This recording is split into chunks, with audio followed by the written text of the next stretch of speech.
साहब कहते हैं कि ये चेतन जीव है ना, इतना गुलाम हो गया है शब्दों का कि शब्द के पीछे पड़ जाता है। जो धोखे के शब्द हैं उनका निर्णय करने लग जाता है। तो आत्मा और परमात्मा ये दोनों मनुष्य के हृदय से उठी हुई कल्पनाएं हैं सदगुरु कबीर साहब के निर्णय के अनुसार। पर कोई कोई महापुरुष कहते हैं जीवात्मा, इसका हम लोग विरोध नहीं करते।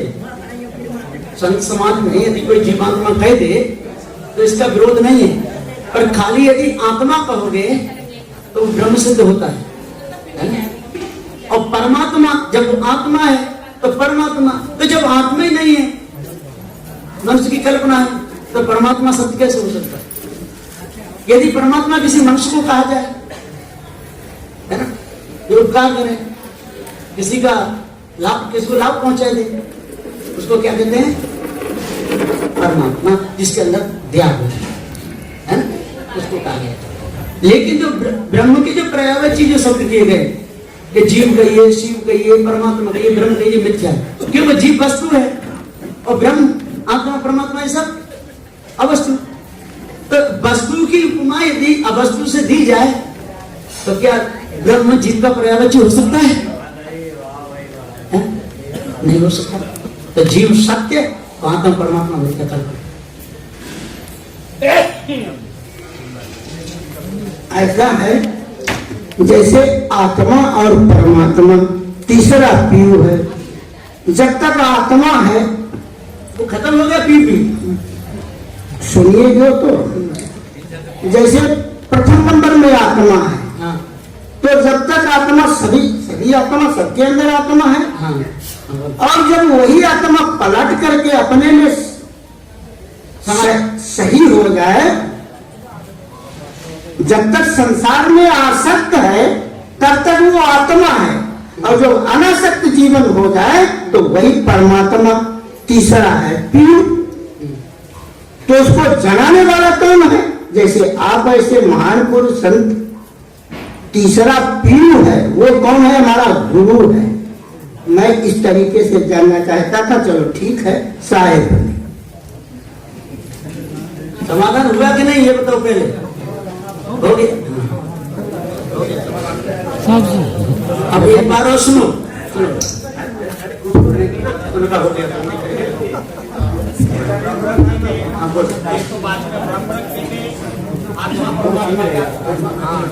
बाकी लोग मत करो। साहेब बंदगी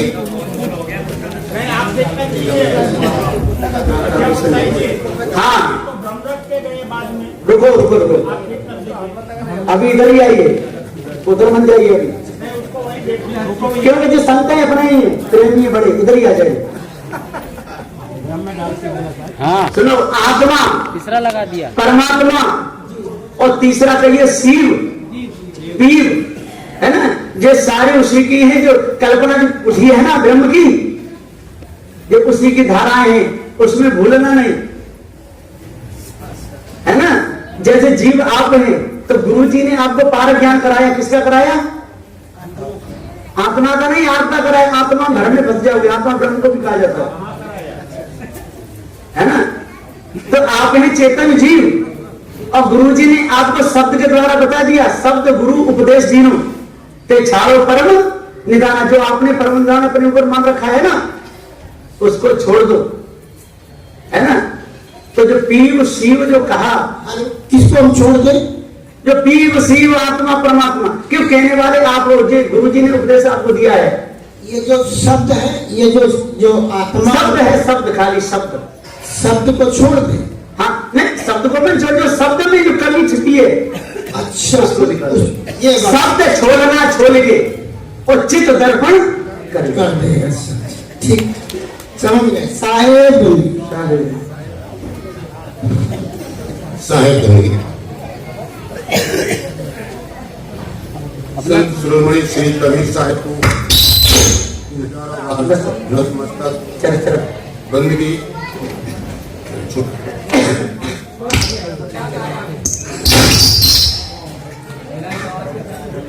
मान साहब को मंच पर विराजमान सभी संत प्रवरों को चरण बंदगी आगे, सभी संत प्रेमी भक्तों को हृदय से प्रणाम व 3 बार वंदनी। साहेब कुछ आप तेज बोल रहे हैं। हाँ अतः आपसे करबंद वंदना है, कृपा कर हमारी कुछ शंका को समाधान कर गृहित करें। अच्छा जी जी आप सही। संत प्रेमी भक्तों हृदय से सभी को 3 बार प्रणाम। शंका करो, शंका। आपकी अति कृपा होगी। मैं अमरदास सप्पा दास गोबर चौकी ताजनी आगरा से आया हुआ हूँ। साहेब आत्मा नर है के माता? ना उतना नहीं। आत्मा नर है के माता? सबसे बड़ा आश्चर्य क्या है? घमंड किसे कहते हैं? जीव मोक्ष और आवागमन से छुटकारा क्यों चाहता है? ये सवाल है।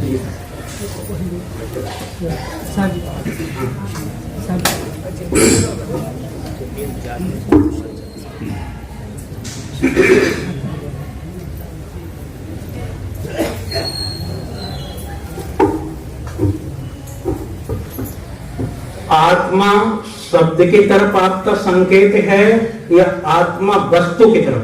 पहले तो ये जानना चाहूंगा मैं। आत्मा हम लोग सभी कहते हैं आत्मा। आत्मा हम शरीर से संबंधित मानते हैं।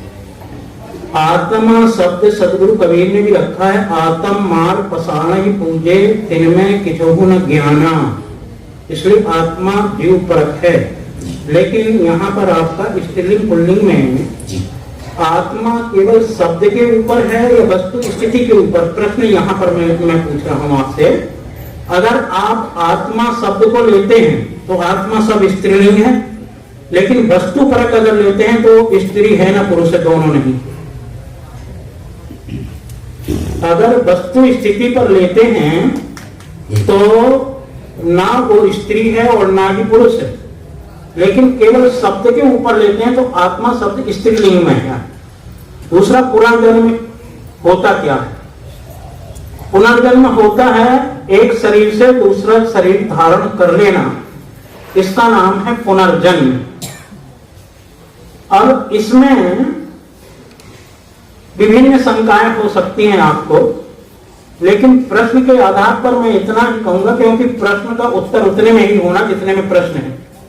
आपने पूछा पुनर्जन्म होता क्या है? पुनर्जन्म होता है एक जन्म से दूसरे जन्म को चले जाना, दूसरे शरीर धारण कर लेना। जीव मोक्ष आवागमन क्यों चाहते हैं? इसलिए जीव दुखी है और कोई भी व्यक्ति दुख से छुटकारा चाहता है, इसलिए ये मोक्ष चाहता है, कल्याण चाहता है। दुख कोई नहीं चाहता है, सुख शांति सब चाहते हैं। और कभी ये हमारा जो स्वरूप है ये ज्ञान स्वरूप है। ज्ञान स्वरूप होने के कारण से इसे शांति प्रिय है, इसलिए यह मोक्ष चाहता है। हंता की हनिये पाप दोष ना गिनिए, ऐसा नहीं कि हमें कोई मार रहा है तो हम उसको भी मार दें। सदगुरु कबीर ने कहा वो तो वैसा ही हुआ तू मत हो आयाम, तय गुण बनता मत एक ही में। मान लीजिए कबीर साहब की बात भी आप नहीं मानते, कोई बात नहीं।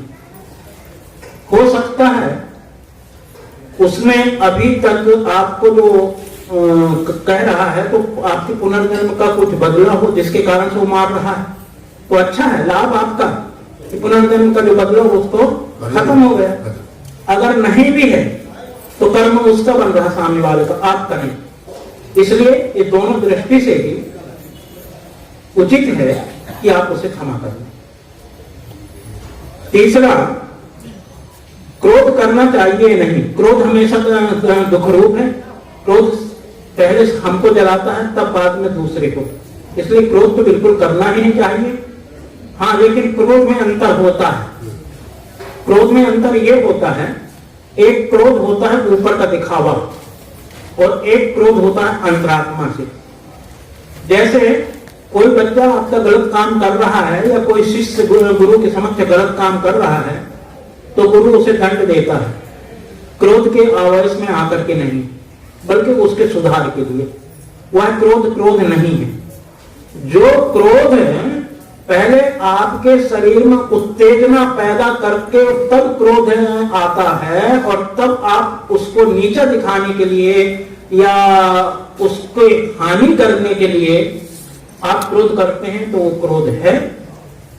लेकिन यदि उसकी न हानि है, हानि नहीं होते हुए उसका लाभ हो रहा है, और आपके शरीर की भी किसी प्रकार की हानि नहीं हो रही, आपके अंदर में उत्तेजना पैदा नहीं हो रही है, बिल्कुल दिमाग सही सलामत है, तो वो क्रोध नहीं कहा जाता है। पाप क्या है ये सब जानते हैं। आत्मा के विरुद्ध को प्रतिकूल कर्म जितने हैं वो सब पाप हैं। आप नहीं चाहते हैं कि मेरी चोरी कोई करे, मुझे कोई गाली दे, मेरी कोई निंदा करे, मेरी कोई चुगली करे, मुझे कोई दुख दे। यदि वही कर्म आप करते हैं दूसरे के प्रति, वह पाप है। जो आप अपने नहीं चाहते हैं लेकिन दूसरों के प्रति करते हैं वह पाप है। बड़ा आश्चर्य क्या है, सबसे बड़ा आश्चर्य यह है कि मृत्यु हमेशा सदैव बनी हुई है, लेकिन फिर भी हम मृत्यु को टालना चाहते हैं, बचना चाहते हैं। घमंड किसे कहते हैं?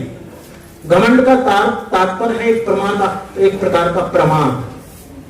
जो ज्ञान का प्रमाद हो, बल का प्रमाद हो, शक्ति का प्रमाद हो, बोलने का प्रमाद हो, ये सब घमंड के अंदर आते हैं। इसलिए बोलना तो पड़ेगा। इसमें दो प्रकार का है, जो पर होता है उसे घमंड कहते हैं, जो स्व होता है वो घमंड से अलग होता है। जैसे आप पूछें आप कौन है तो मुझे बताना पड़ेगा मेरा नाम यह है या मैं ये अमुक व्यक्ति हूं, इसमें कोई घमंड नहीं। लेकिन वही शब्द मुझे क्या समझ रखा मैं हूं, ये घमंड होता है। बस अंतर थोड़ा सा इसमें है। इसलिए घमंड की परिभाषा हो जाना कुल हंसोता नहीं, छठी तुम्हारी हो जला तू कम चला, इसलिए घमंड। साहब मुझे नर ही पैदा होता है और स्त्री स्त्री। हाँ ठीक, इसमें मुझे थोड़ी शंका हो गया आपका। ठीक है, ये कुछ लोगों का कहना है कि मनुष्य होता है, पशु पशु होता है, पुरुष पुरुष होता है, स्त्री स्त्री ही रहती है, इसमें बदलाव नहीं होता। और ये विशेष करके बता दूं खोल करके ब्रह्म कुमारी का सिद्धांत। किंतु मैं कहता हूं कि यदि ऐसा ही है तो फिर आपको भक्ति भाव साधना अभ्यास करने की कोई जरूरत नहीं।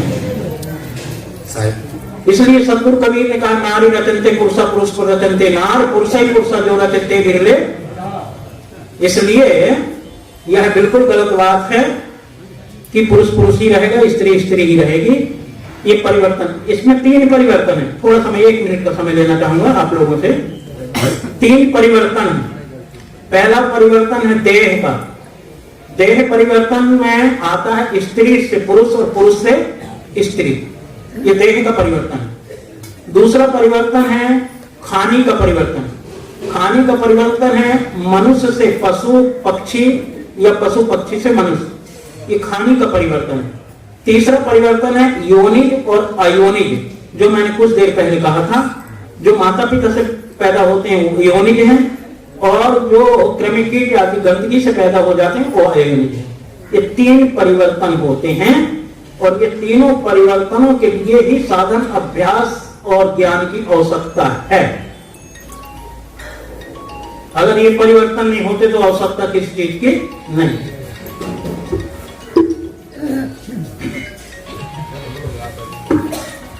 उसका फोन है, साइलेंट करिए। राजस्थान का रहने वाला हूँ। मेरी संख्या यह है कि मृत्यु के बाद जब जड़ तत्व अपने अपने तत्वों में सम्मिलित हो जाते हैं, जब मृत्यु हो जाती है तो जड़ तत्व पानी पानी में चला जाता है, वायु वायु में, अग्नि अग्नि में, और आकाश बोल है वो शून्य है तो नहीं है। लेकिन चेतन तत्व अपने चेतन तत्व में सम्मिलित क्यों नहीं होता? पहला प्रश्न यह है। दूसरा है अवस्थाएं जहाँ पे सकल सुषुप्ति तुरिया, इसके बारे में थोड़ी हमें पता करें।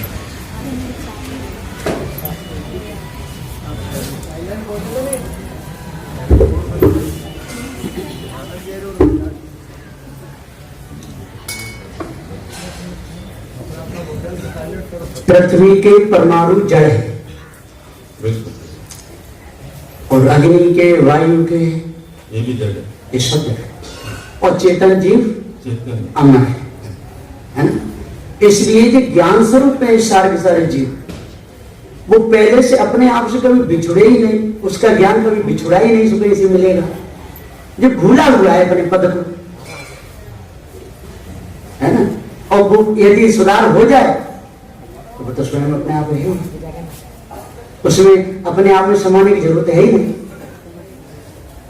समय संबंध है जीव का और ज्ञान का, समय संबंध है, जैसे जल का और शीतलता का समय संबंध है ना। अग्नि की उष्णता का समय संबंध है, और पृथ्वी कठोरता का समय संबंध है, और वायु कोमलता का समय संबंध है, और जीव और ज्ञान का समय संबंध है। ये जड़ तत्व है, ये भी अजन्मर है, ये नष्ट नहीं होता है। कौन जड़ तत्व है, अजर अमर हैं, वो नहीं होते हैं, लेकिन वो जड़ हैं, चेतन हैं। हम उनको जानते हैं, वो हमको नहीं जानते। इसलिए तो फिर हम अपने आप से बिछुड़े कब थे, सो अपने आप में समा। हाँ, अब कार्य और कारण, जैसे पृथ्वी जलवायु अग्नि है ना, जो कारण सही करे, और चेतन जीव कारण रहे।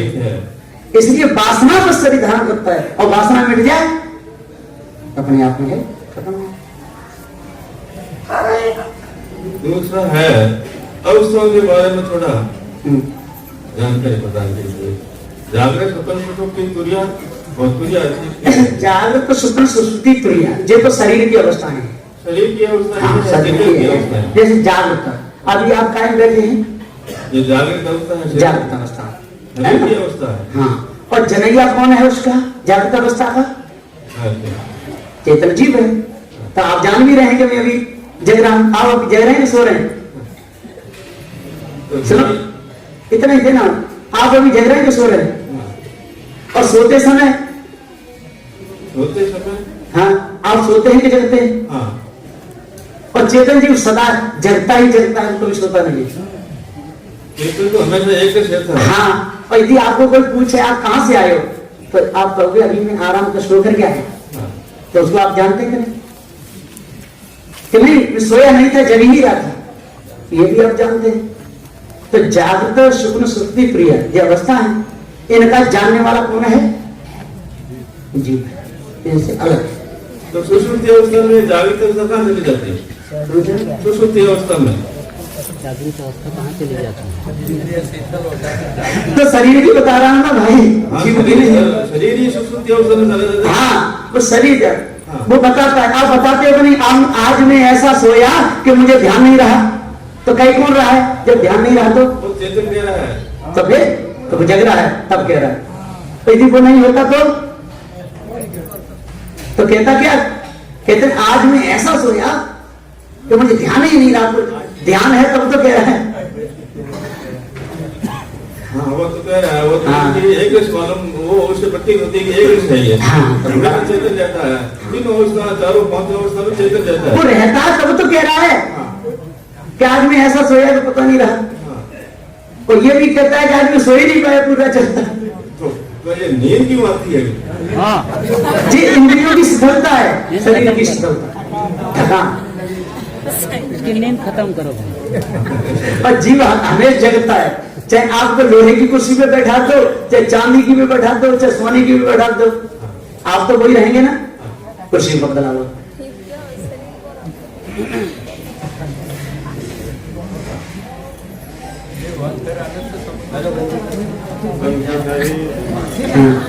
नहीं बैठा नहीं जाए तो कोई बात नहीं, कैसी बंदी कर सकते हैं। इधर से भी सवाल करना आप लोग, है ना।